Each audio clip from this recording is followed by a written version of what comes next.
Hey, it's Aman here. I want to talk to you about a business opportunity that people make money online through being a remote salesperson or an appointment setter.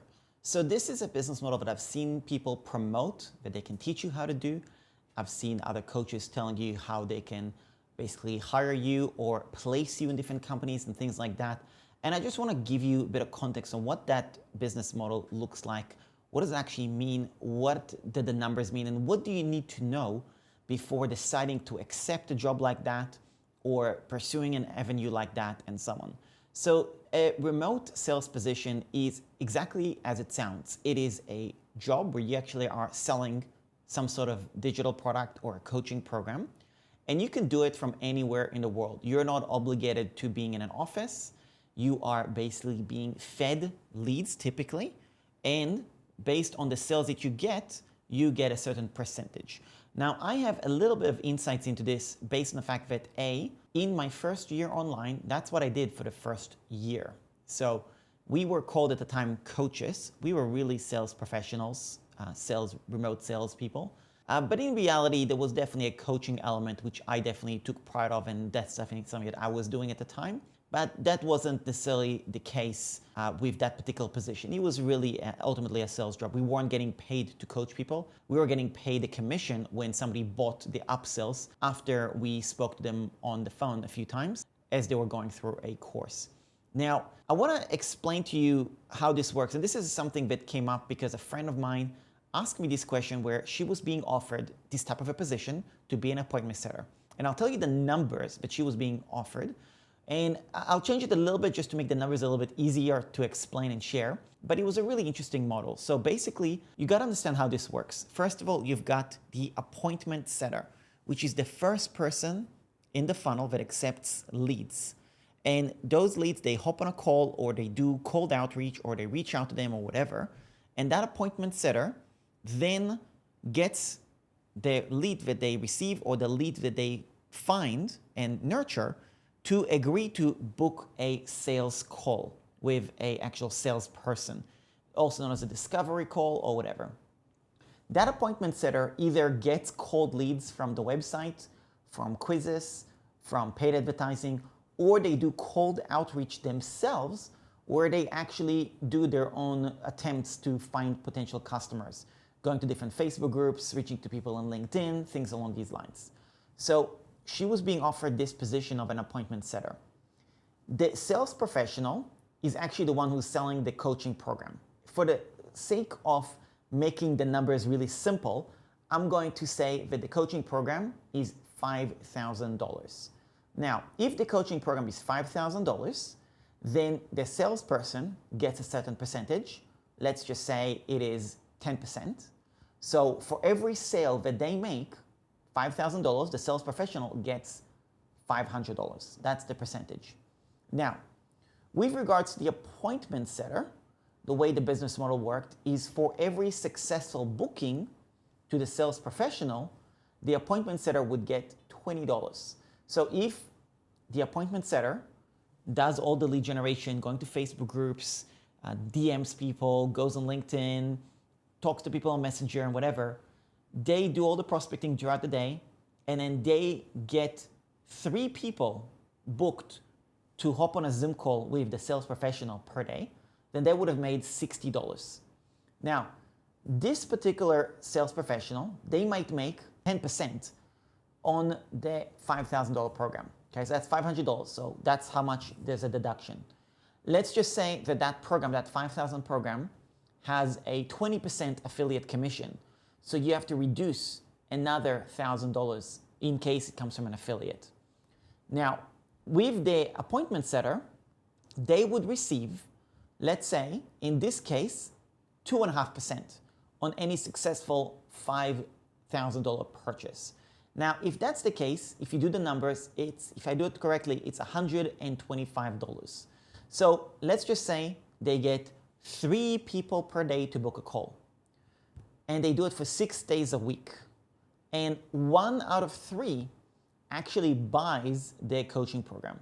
So you have to do $60 per day plus $125 on the 2.5%. That's $185 per day that the appointment setter made, $185. The sales professional would have made $500. The affiliate, if there was an affiliate, if there is, or there isn't, they would have made, let's say, $1,000. Those kind of how the numbers add up in terms of understanding all that. Now, these numbers are fictional. The point is that if you are considering the job of an appointment setter or the sales professional, you want to apply for that job, you just have to understand the numbers you are thinking with. And also, what's it going to take to actually make those sales? So if you are in this particular position of an appointment setter, let's just say you accept the job and then it takes you 2 weeks to learn how to do the job, you learn the values of the company, what is the program, all that good stuff. So that's 2 weeks of onboarding when you made zero money because you are on commission, okay? Then you then start prospecting. Prospecting is not easy. It takes a lot of work. You have to build your pipeline, all that stuff. Let's just say that you get your first appointment done 3 days into it. So 2.5 weeks into it, you've made $20. Now, the booking that your appointment has made is done, let's say 3 or 4 days later. So your sales professional is actually going to talk to that person 3 weeks into the job. So you've been in the job 3 weeks.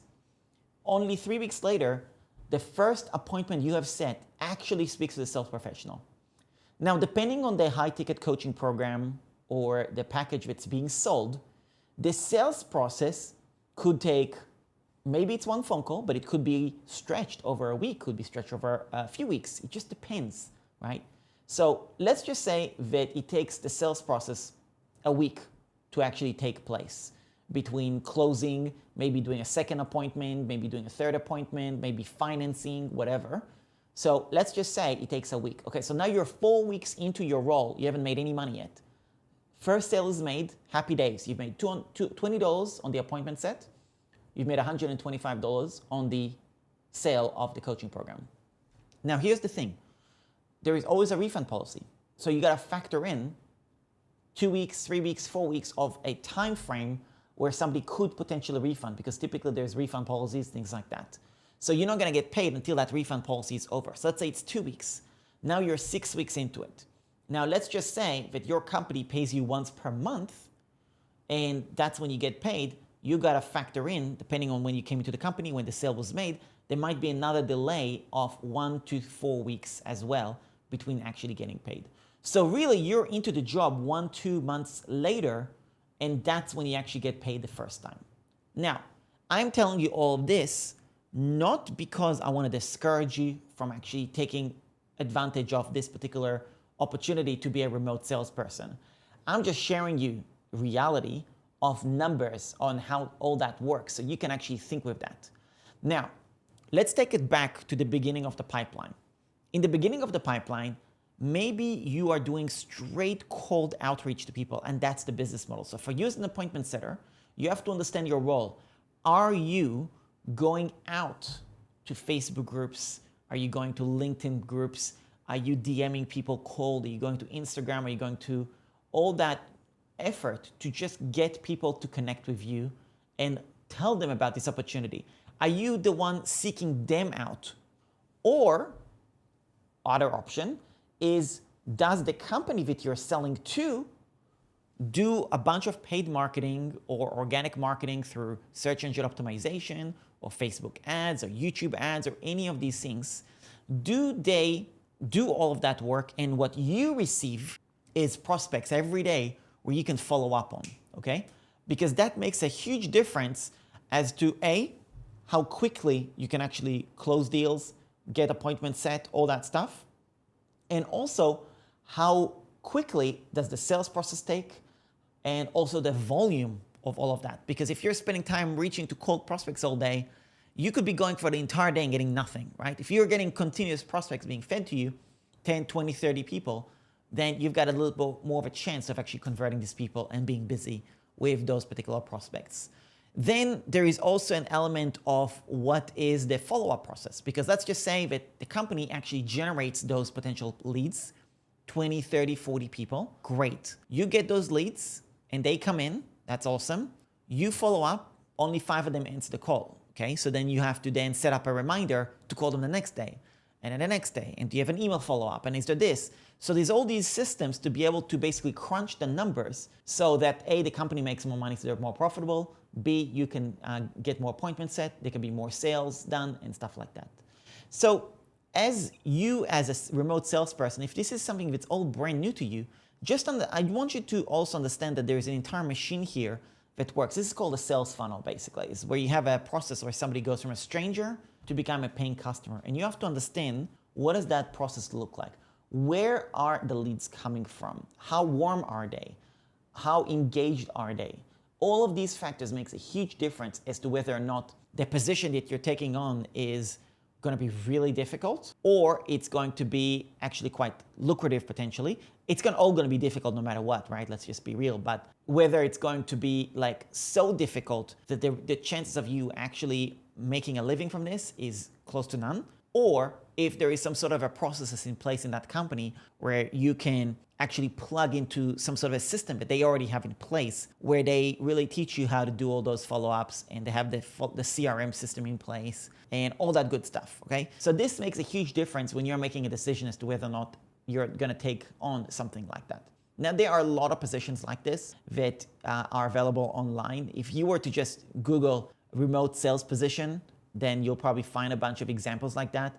And also, if you were to go to Facebook groups of coaches and experts and all that stuff, you can literally just start engaging with people and asking, hey, I'm looking for a remote sales position. Is anybody looking for appointment setters or sales professionals, things along these lines? There's always going to be opportunities. Now, I've done that also where, for example, there was one company, and I won't say the name, but there was one company that I actually went and worked for them, and they had really, really detailed processes, very, very detailed. They had a whole onboarding process. They were recording the calls for quality purposes. They had scripts and all that stuff. And I actually did the onboarding with them. It was about 4 or 5 days for the onboarding. It was like a really smooth, well-oiled machine. But when it came to actually selling, I was a day and a half into the job, and I called it quits, and I said, this does not resonate to me. Something about their sales process to me was really dishonest, and I really did not want to participate in that particular business. So they were selling SEO services for a specific niche, and I just did not like that whole process and how that was all working, basically. So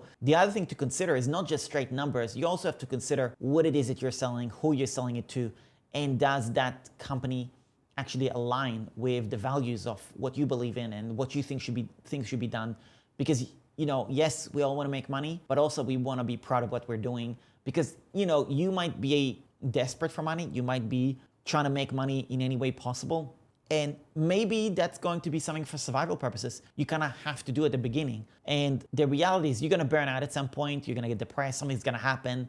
And the whole thing will go down the drain anyway. So you have to also be watchful of who is hiring you. What are they actually selling? Are they legit? And do you believe in the product as well? So those are just some personal things to consider.